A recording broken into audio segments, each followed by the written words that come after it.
Chilling tales for dark nights.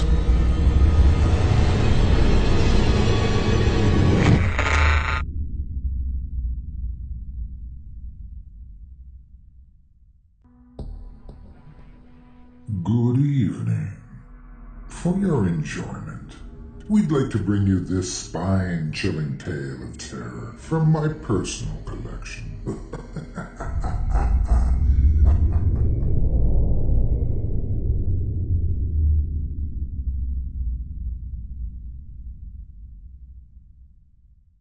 Pickman's Model by H P Lovecraft.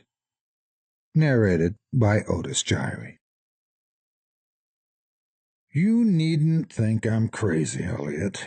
Plenty of others have queerer prejudices than this. Why don't you laugh at Oliver's grandfather, who won't ride in a motor? If I don't like that damn subway, it's my own business, and we got here more quickly anyhow in the taxi. We'd have had to walk up the hill from Park Street if we'd taken the car. I know I'm more nervous than I was when you saw me last year, but you don't need to hold a clinic over it. There's plenty of reason, God knows, and I'm fancy I'm lucky to be sane at all. Why, the third degree? You didn't used to be so inquisitive.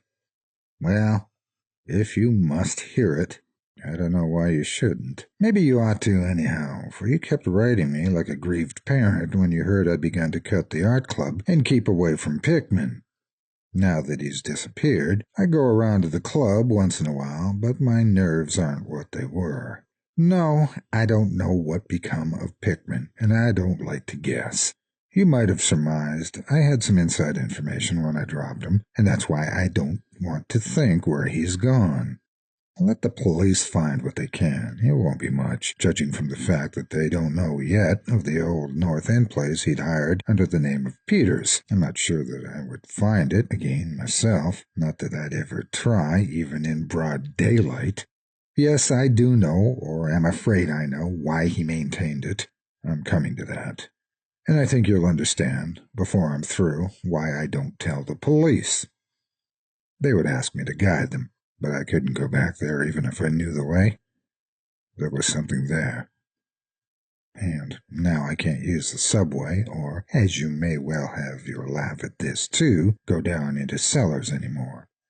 I think you'd have known I didn't drop Pickman for the same silly reasons that fussy old women like Dr. Reed or Joe Minot or Bosworth did. Morbid art doesn't shock me, and when a man has the genius Pickman had, I feel it an honor to know him, no matter what direction his work takes. Boston never had a greater painter than Richard Upton Pickman. I said it at first, and I say it still, and I never swerved an inch either when he showed that ghoul feeding. That, you remember, was when Minot cut him. You know, it takes profound art and profound insight into nature to turn out stuff like Pickman's. Any magazine cover hack can splash paint around wildly and call it a nightmare or a witch's sabbath or a portrait of the devil. But only a great painter can make such a thing really scare or ring true. That's because only a real artist knows the actual anatomy of the terrible, or the psychology of fear, the exact sort of lines and proportions that connect up with latent instincts or hereditary memories of fright, and the proper color contrasts and lighting effects to stir the dormant sense of strangeness. I don't have to tell you why a facility really brings a shiver, while a cheap ghost story frontispiece merely makes us laugh. There's something those fellows catch, beyond life, that they're able to make us catch for a second. Doré had it, Chimay has it, Anguiriola of Chicago has it, and Pickman had it as no man ever had it before, or I hope to heaven ever will again. Don't ask me what it is they see. You know, in ordinary art, there's all the difference in the world between the vital, breathing things drawn from nature or models and the artificial truck that commercial small fry reel off in a bare studio by rule. Well, I should say that the really weird artist has a kind of vision which makes models, or summons up what amounts to actual scenes from the spectral world he lives in. Anyhow, He manages to turn out results that differ from the pretender's mince pie dreams in just about the same way that the life painter's results differ from the concoctions of a correspondence school cartoonist. If I had ever seen what Pickman saw. But no, here, let's have a drink before we get any deeper. Gad, I wouldn't be alive if I'd ever seen what that man, if he was a man, saw. You recall that Pickman's forte was faces. I don't believe anyone since Goya could put so much sheer hell into a set of features or a twist of expression. And before Goya, you had to go back to the medieval chaps who did the gargoyles and chimeras on Notre Dame and Mont Saint-Michel. They believed all sorts of things. And maybe they saw all sorts of things, too, for the Middle Ages had some curious faces. I remember you were asking Pickman once yourself, the year before he went away, whether in thunder he got such ideas and visions. Wasn't that a nasty laugh he gave you? It was partly because of that laugh that Reed dropped him. Reed, had just taken up comparative pathology and was full of pompous inside stuff about the biological or evolutionary significance of this or that mental or physical symptom. He said Pickman repelled him more and more every day. It almost frightened him toward the last. That the fellow's features and expressions were slowly developing in a way he didn't like, in a way that wasn't human. He had a lot of talk about diet and said Pickman must be abnormal and eccentric to the last degree. I suppose you told Reed, if you and he had any correspondence over it, that he'd let Pickman's paintings get on his nerves or harrow up his imagination. I told him that myself, then. But keep in mind, I didn't drop Pickman for anything like this. On the contrary, my admiration for him kept growing, for that ghoul feeding was a tremendous achievement. As you know, the club wouldn't exhibit it, and the Museum of Fine Arts wouldn't accept it as a gift, and I can add that nobody would buy it. So Pickman had it right in his house till he went. Now his father has it in Salem. Pickman comes of old Salem stock, and had a witch ancestor hanged in 1692. I got into the habit of calling on Pickman quite often, especially after I began making notes for a monograph on weird art. Probably it was his work which put the idea into my head, and anyhow I found him a mine of data and suggestions when I came to develop it. He showed me all the paintings and drawings he had about, including some pen and ink sketches that would, I verily believe, have gotten him kicked out of the club if many of the members had seen them. Before long, I was pretty near a devotee and would listen for hours like a schoolboy to art theories and philosophic speculations wild enough to qualify him for the Danvers Asylum. My heroiship, coupled with the fact that people generally were commencing to have less and less to do with him, made him get very confidential with me. And one evening, he hinted that if I were fairly close-mouthed and none too squeamish, he might show me something rather unusual, something a bit stronger than anything he had in the house. He said, there are things that won't do for Newberry Street, things that are out of place here, and that can't be conceived here anyhow. It's my business to catch the overtones of the soul, and anything yet, because it's had no time to pick up memories and attract local spirits. If there are any ghosts here, they're the tame ghosts of a salt marsh and a shallow cove, and I want human ghosts, the ghosts of beings highly organized enough to have looked on hell and known the meaning of what they saw. The place for an artist to live is the North End. If any aesthete were sincere, he'd put up with the slums for the sake of the mass traditions. God, man, don't you realize that places like that weren't merely made, but actually grew? Generation after generation lived and felt and died there. And in days when people weren't afraid to live and feel and die? Don't you know there was a mill on Copp's Hill in 1632, and that half the present streets were laid out by 1650? I can show you houses that have stood for 2 centuries and a half or more. Houses that have witnessed what would make a modern house crumble into powder. What do moderns know of life and the forces behind it? You call the Salem witchcraft a delusion, but I'll wager my 4 times great-grandmother could have told you things. They hanged her on Gallows Hill, with Cotton Mather looking sanctimoniously on. Mather, damn him, was afraid somebody might succeed in kicking free of this accursed cage of monotony. I wish someone had laid a spell on him or sucked his blood in the night. I can show you a house he lived in, and I can show you another one he was afraid to enter, in spite of all his fine, bold talk. He knew things he didn't dare put into that stupid Magnalia, or that puerile wonders of the invisible world. Look here, do you know the whole North End once had a set of tunnels that kept certain people in touch with each other's houses? And the burying ground, and the sea. Let them prosecute and persecute above ground. Things went on every day that they couldn't reach, and the voices laughed at night when they couldn't place. Why, man, out of 10 surviving houses built before 1700 and not moved since, I'll wager that in 8 I can show you something queer in the cellar. There's hardly a month that you don't read of workmen finding bricked-up arches and wells leading nowhere in this or that old place as it comes down. You could see one near Henchman Street from the elevated last year. There were witches, and what their spells summoned, pirates, and what they brought in from the sea, smugglers, privateers, and I tell you, people knew how to live and how to enlarge the bounds of life in the old times. This wasn't the only world a bold and wise man could know. And to think of today in contrast, with such pale pink brains that even a club of supposed artists get shudders and convulsions if a picture goes beyond the feelings of a Beacon Street tea table. The only saving grace of the present is that it's too damn stupid to question the past very closely.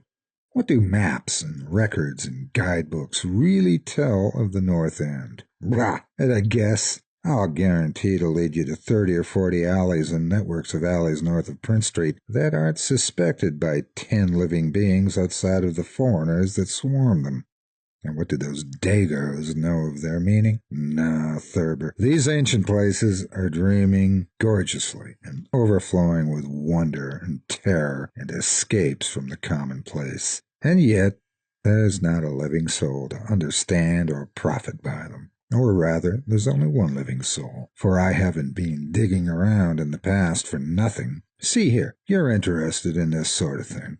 What if I told you that I've got another studio up there, where I can catch the night spirit of antique horror and paint things I couldn't even think of in Newbury Street? Naturally, I don't tell those cursed old maids at the club, with Reed, damn him, whispering, even as it is, that I'm sort of monster-bound down the toboggan of reverse evolution. Yes, Thurber, I decided long ago that one must paint terror as well as beauty from life, so I did some exploring in places where I had reason to know terror lives. I've got a place that I don't believe 3 living Nordic men beside myself have ever seen. It isn't so very far from the elevated as distance goes, but it's centuries away as the soul goes. I took it because of the queer old brick well in the cellar, one of the sort I told you about. The shack's almost tumbling down so that nobody else would live there, and I'd hate to tell you how little I pay for it. The windows are boarded up, but I like all that the better, since I don't want daylight for what I do. I paint in the cellar, where the inspiration is thickest, but I have other rooms furnished on the ground floor. A Sicilian owns it, and I've hired it under the name of Peters. Now, if you're game, I'll take you there tonight. I think you'd enjoy the pictures, for as I've said, I've let myself go a bit there. It's no vast tour. I sometimes do it on foot, for I don't want to attract attention with a taxi in such a place. We can take the shuttle at the South Station for Battery Street, and after that, the walk isn't much. Well, Elliot, there wasn't much for me to do after that harangue, but to keep myself from running instead of walking for the first vacant cab we could sight. We changed at the elevated at the South Station, and at about 12 o'clock had climbed down the steps at Battery Street and struck along the old waterfront past Constitution Wharf. I didn't keep track of the cross streets, and I can't tell you yet which it was we turned up, but I know it wasn't Greenough Lane. When we did turn, it was to climb through the deserted length of the oldest and dirtiest alley I've ever saw in my life, with crumbling-looking gables, broken small-paned windows, and archaic chimneys that stood out half disintegrated against the moonlit sky. I don't believe there were 3 houses in sight that hadn't been standing in Cotton Mather's time. Certainly I glimpsed at least 2 with an overhang, and once I thought I saw a peaked roofline of the almost forgotten pre-gambrel type, though antiquarians tell me there are none left in Boston. From that alley, which had a dim light, we turned to the left into an equally silent and still narrower alley with no light at all, and in a minute made what I think was an obtuse angled bend toward the right in the dark. Not long after this, Pickman produced a flashlight and revealed an antediluvian 10-paneled door that looked damnably worm-eaten. Unlocking it, he ushered me into a barren hallway that was once splendid dark oak paneling, simple, of course, but thrilling, suggestive of the times of Andros and Phipps and the witchcraft. Then he took me through a door on the left, lighted an oil lamp, and told me to make myself at home. Now, Elliot, I'm what the man in the street would call fairly hard-boiled, but I'll confess that what I saw on the walls of that room gave me a bad turn. They were his pictures, the ones he couldn't paint or even show in Newbury Street, and he was right when he said he had let himself go. Here, have another drink. I need one anyhow. There's no use in my trying to tell you what they were like, because the awful, the blasphemous horror, and the unbelievable loathsomeness and moral fultor came from simple touches quite beyond the power of words to classify. There was none of the exotic technique you see in Sidney's Chimay, none of the trans-Saturnian landscapes and lunar fungi that Clark Ashton Smith uses to freeze the blood. The backgrounds were mostly old churchyards, deep woods, cliffs by the sea, brick tunnels, ancient paneled rooms, and simple vaults of masonry. Copp's Hill Burying Ground, which could not be many blocks away from this very house, was a favorite scene. The madness and monstrosity lay in the figures in the foreground, for Pickman's morbid art was preeminently one of demoniac portraiture. These figures were seldomly completely human, but often approached humanity in varying degree. Most of the bodies, while roughly bipedal, had a forward, slumping, and a vaguely canine cast. The texture of the majority was a kind of unpleasant rubberiness. Ugh, I can see them now. Their occupations, well, don't ask me to be too precise. They were usually feeding, I won't say on what. They were sometimes shown in groups in cemeteries or underground passages, and often appeared to be in a battle over their prey, or rather, their treasure trove.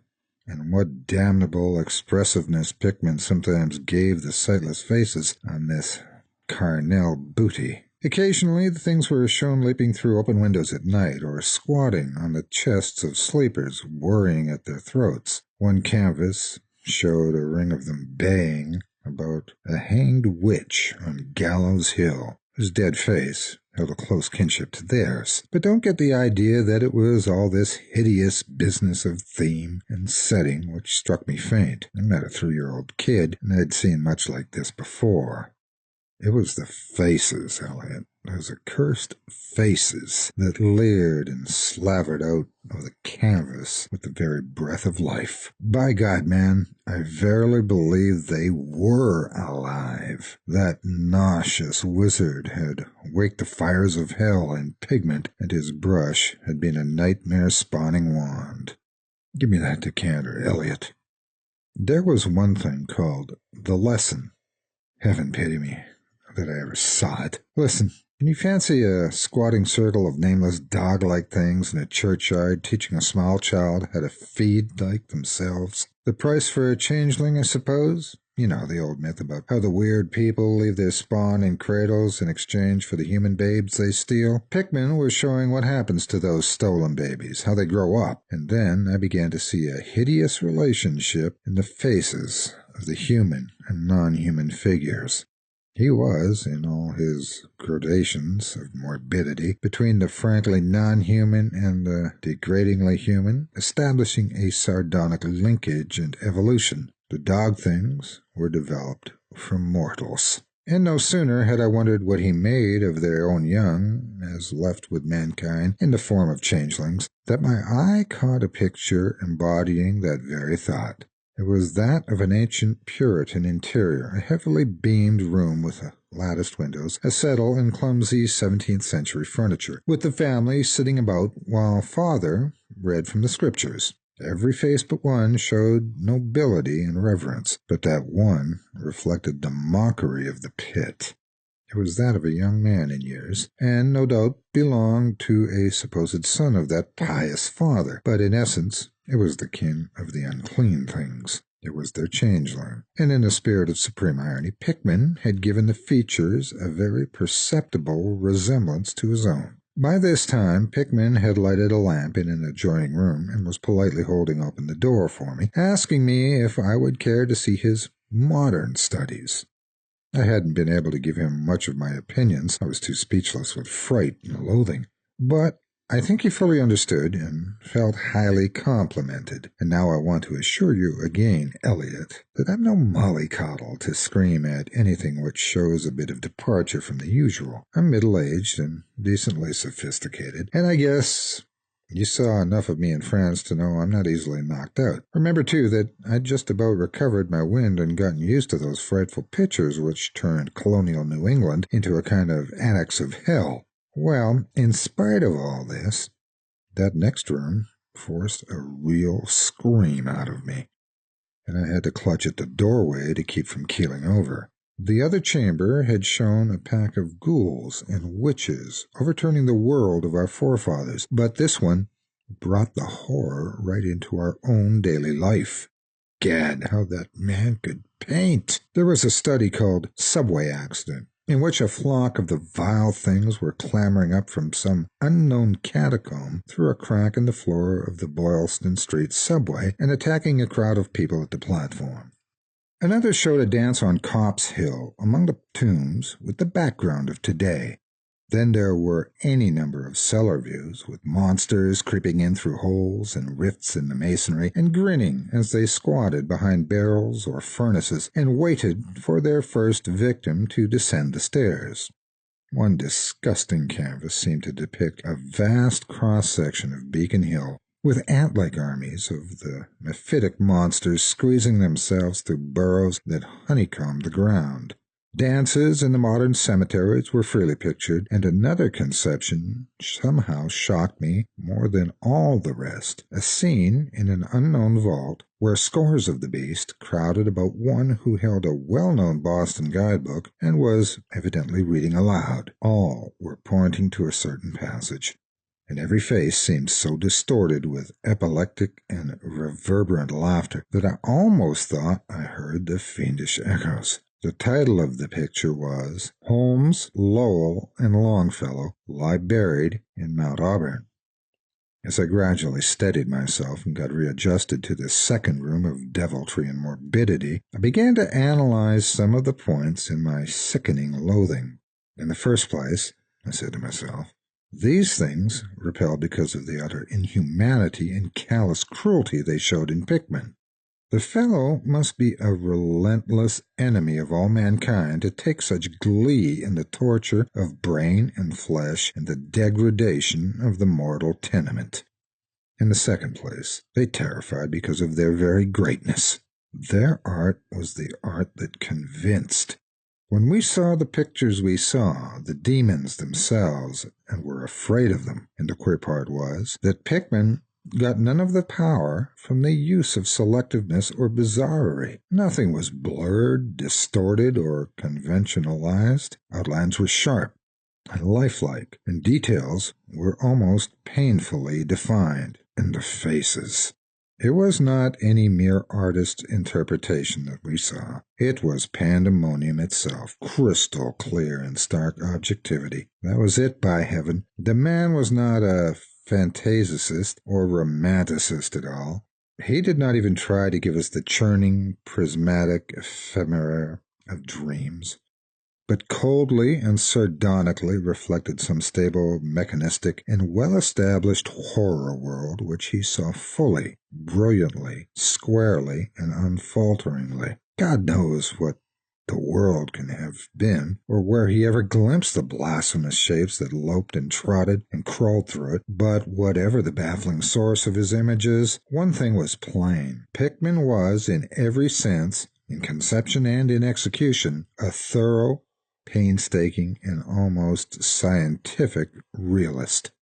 My host was now leading the way down cellar to his actual studio, and I braced myself for some hellish effects among the unfinished canvases. As we reached the bottom of the damp stairs, he turned his flashlight to a corner of the large open space at hand, revealing the circular brick curb of what was evidently a great well in the earthen floor. We walked nearer, and I saw that it must be 5 feet across, with walls a good foot thick and some 6 inches above the ground level. Solid work of the 17th century, or I was much mistaken. That, Pickman said, was the kind of thing he had been talking about.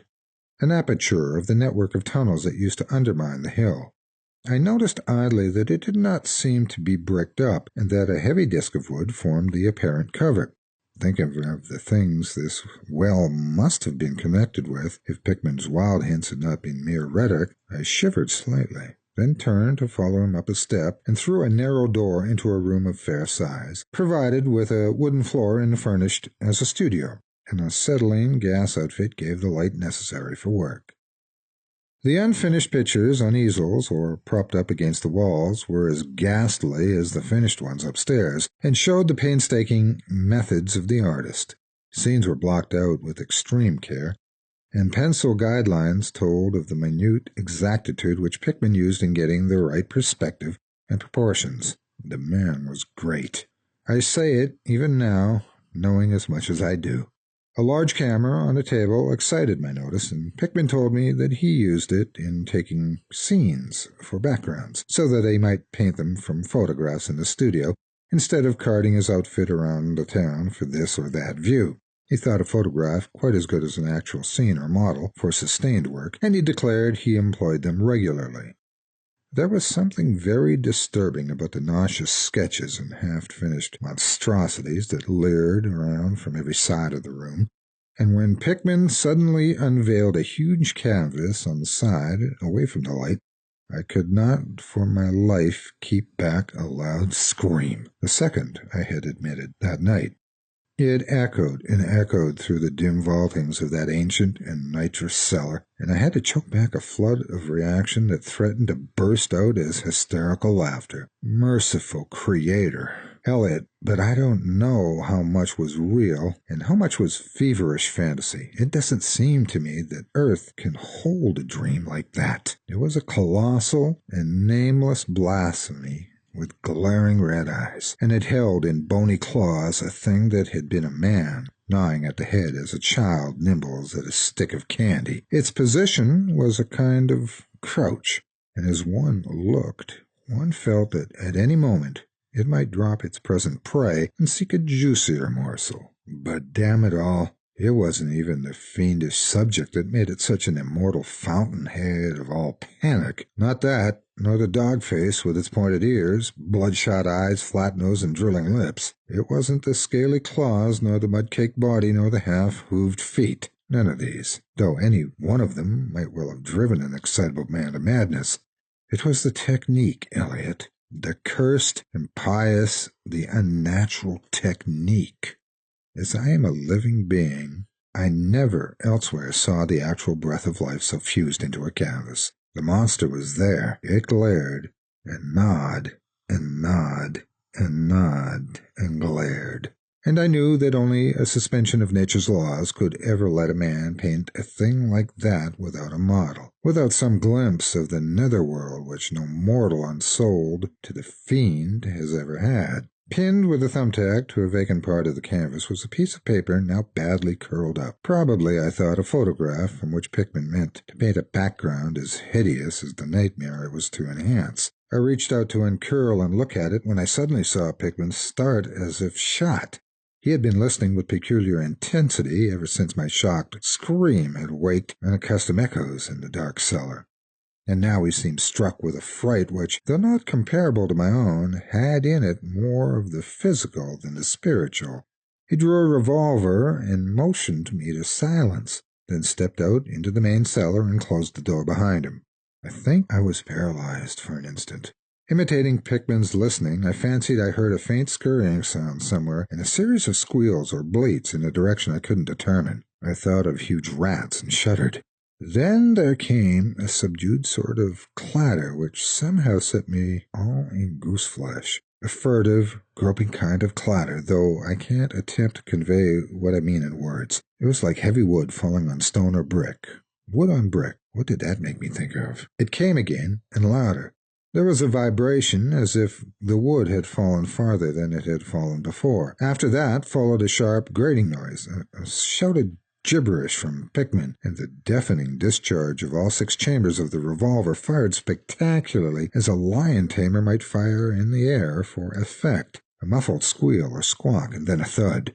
Then more wood and brick grating, a pause, and the opening of the door, at which, I'll confess, I started violently. Pickman reappeared with his smoking weapon, cursing the bloated rats that infested the ancient well. "The deuce knows what they ate, Thurber," he grinned, "for those archaic tunnels touched graveyard and witch den and seacoast. But whatever it is, they must have run short, for they were devilish anxious to get out. Your yelling stirred them up, I fancy.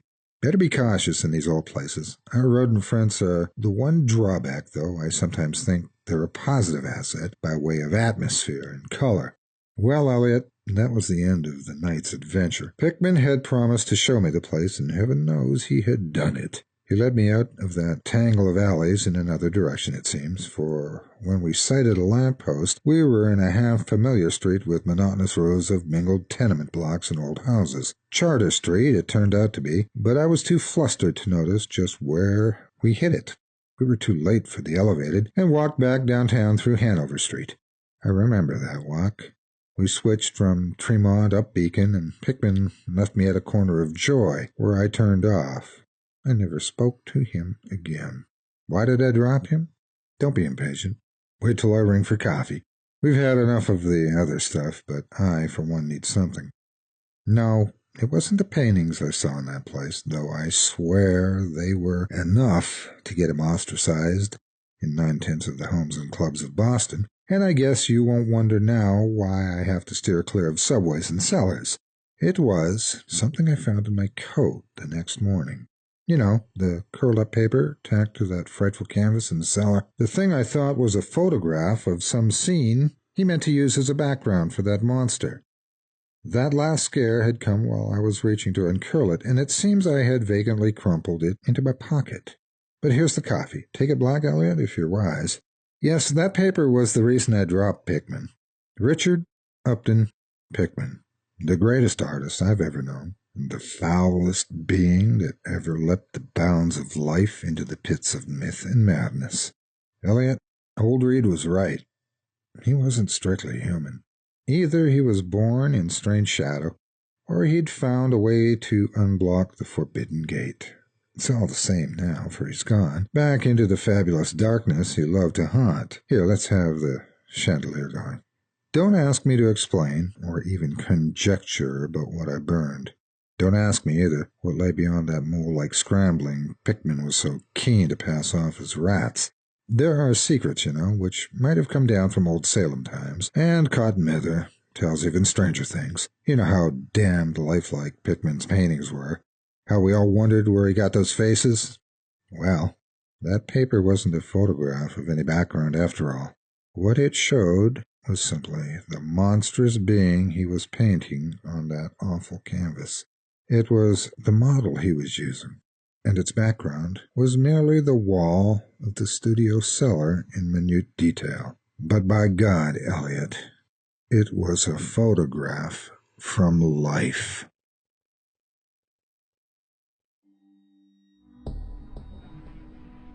I hope you enjoyed this evening's little tale. Until next time, bundle up, stay warm, sleep tight.